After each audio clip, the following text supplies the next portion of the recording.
Hubo un tiempo en el que el trabajo se medía de formas muy diferentes. No importaba tanto cuánto valor generas, sino cuánto permaneces en la oficina. Muchas personas terminaban sus tareas, pero no se iban. Se quedaban 1 hora, 2 horas más, simplemente porque marcharse a la hora exacta podría interpretarse como falta de compromiso. El último en apagar la luz era el visto como el más dedicado, aunque no necesariamente fuese el más productivo. Existía una especie de acuerdo silencioso. Todos saben que quedarse hasta tarde ayuda a construir una imagen frente a los jefes. Y a veces el reconocimiento no llega por los resultados obtenidos, sino por la cantidad de sacrificio visible que uno está dispuesto a mostrar. También es una época en donde la antigüedad tiene un peso enorme. Permanecer 5, 10 años, 15 años en una empresa es casi una garantía de crecimiento. Los ascensos llegan por el tiempo acumulado, más que por la capacidad que tienes de innovar, aprender o generar impacto. La experiencia es valiosa, por supuesto, pero muchas veces se ha confundido permanencia con mérito. Como sabemos, antes las organizaciones funcionaban bajo estructuras muy jerárquicas. Las decisiones bajaban desde arriba y rara vez se han cuestionado. Había una fuerte cultura de obediencia donde seguir procesos era más importante que proponer nuevas ideas. En muchos lugares destacar demasiado e incluso podría ser visto como una amenaza por el orden establecido. El trabajo también ocupaba una gran parte de la identidad de las personas. Era común escuchar a alguien definirse por el cargo que tenía o por los años que llevaba en una empresa. La lealtad a una organización era casi un valor en sí mismo, incluso cuando eso significaba renunciar a tiempo con la familia, hobbies o proyectos personales.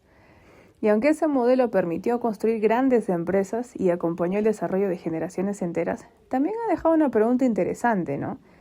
¿Cuántas personas fueron evaluadas por las horas que mostraban y no por el valor que realmente aportaban? ¿Cuántos talentos tuvieron que esperar años para ser escuchados simplemente porque aún no tenían suficiente antigüedad? Mirar el pasado nos recuerda que muchas de las reglas que parecían naturales no eran leyes universales, eran costumbres, formas de entender el trabajo que marcaron una época y que hoy nos invitan a reflexionar sobre lo que realmente significa aportar, crecer y ser reconocido.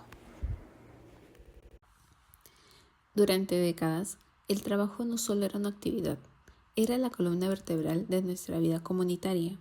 El empleo tradicional representaba una fuente directa de identidad personal, propósito y sustento.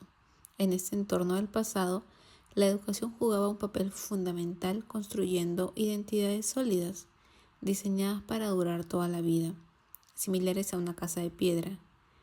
Una persona estudiaba una carrera o aprendía un oficio con la certeza absoluta de que esa profesión lo acompañaría de manera predecible hasta su jubilación. Lo que realmente importaba antes era la estabilidad laboral y las estructuras claras eran las ventajas competitivas y psicológicas en un mundo que operaba bajo el modelo VUCA tradicional, volátil, incierto, complejo y ambiguo. El tejido psicológico de las comunidades se sostenía de la dignidad vinculada al trabajo, el sentido de pertenencia y el valor social del esfuerzo humano. Tener un empleo estructuraba el tiempo diario de las personas, forjaba sus relaciones sociales y les otorgaba una profunda autoestima y un sentido claro de contribución hacia la sociedad. A nivel operativo, las dinámicas de las empresas dependían exclusivamente de los trabajadores humanos.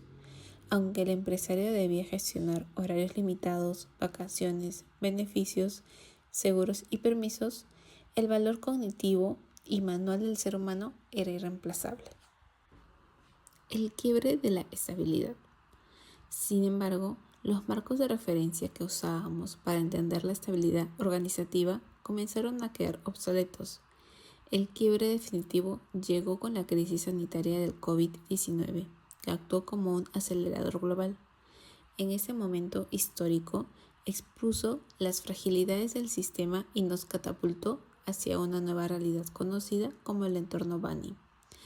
Un mundo que ya no es solo complejo, sino quebradizo, ansioso, no lineal e incomprensible. Las estructuras del pasado, que en apariencia eran sólidas, demostraron que su fortaleza era una ilusión. Podemos ver que la organización actual ya no funciona como antes. Hoy las empresas se desarrollan en un entorno mucho más cambiante, incierto y complejo, conocido como VUCA y BANI. Esto significa que enfrentan incertidumbre, cambios no lineales y situaciones difíciles de comprender. Frente a este nuevo contexto, las organizaciones ya no pueden depender únicamente de estructuras rígidas, jerárquicas o basadas solo en el control. Ahora necesitan ser más flexibles, ágiles e innovadoras para poder adaptarse rápidamente a los cambios del entorno. Desde el enfoque de cultura organizacional, la cultura ya no debe entenderse solo como valores escritos en documentos o en la pared, sino como la forma real en que las personas trabajan, se comunican, toman decisiones y enfrentan los problemas del día a día. Una cultura fuerte permite compartir una visión común, pero también debe ser adaptable, porque si es demasiado rígida, puede convertirse en una barrera para el cambio. También es importante el rol del liderazgo. En la organización actual, el líder ya no solo da órdenes o controla, sino también que inspira, comunica con claridad, genera confianza y acompaña a los colaboradores en momentos de incertidumbre.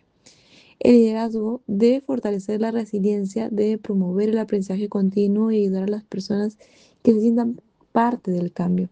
Además, también la transformación digital, la inteligencia artificial y las automatizaciones que hay obligan a las empresas y a los trabajadores a reinventarse constantemente.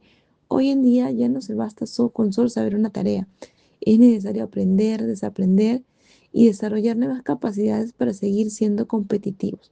Por eso, la organización actual debe combinar resultados con un enfoque más humano, debe cuidar a sus colaboradores, debemos también fortalecer la comunicación para promover el bienestar, generar también sentido de pertenencia y construir una cultura que permita responder con rapidez sin perder la identidad. Una de las conclusiones que podemos definir del curso y la cultura que llevamos hoy en día en cada empresa es que si en el pasado necesitábamos identidades rígidas como casas de piedra porque el terreno era predecible, hoy en el siglo XXI nos exige construir identidades fluidas como tiendas de campaña, capaces de doblarse, adaptarse y moverse rápidamente cuando el entorno cambie. La revolución tecnológica e histórica no se detendrá. El gran desafío de nuestra era ya no solo es técnico o económico, sino psicológico. Cultivar una resiliencia emocional y la adaptabilidad continua para dar bienvenida al futuro en lugar de resistirnos a él. En conclusión, la organización actual ya no puede sostenerse solo con estructuras rígidas, jerarquías marcadas o procesos tradicionales. Hoy, frente a entornos VUCA y BANI, las empresas necesitan ser más flexibles, resilientes e innovadoras, capaces de responder rápidamente a los cambios sin perder su propósito ni su identidad organizacional.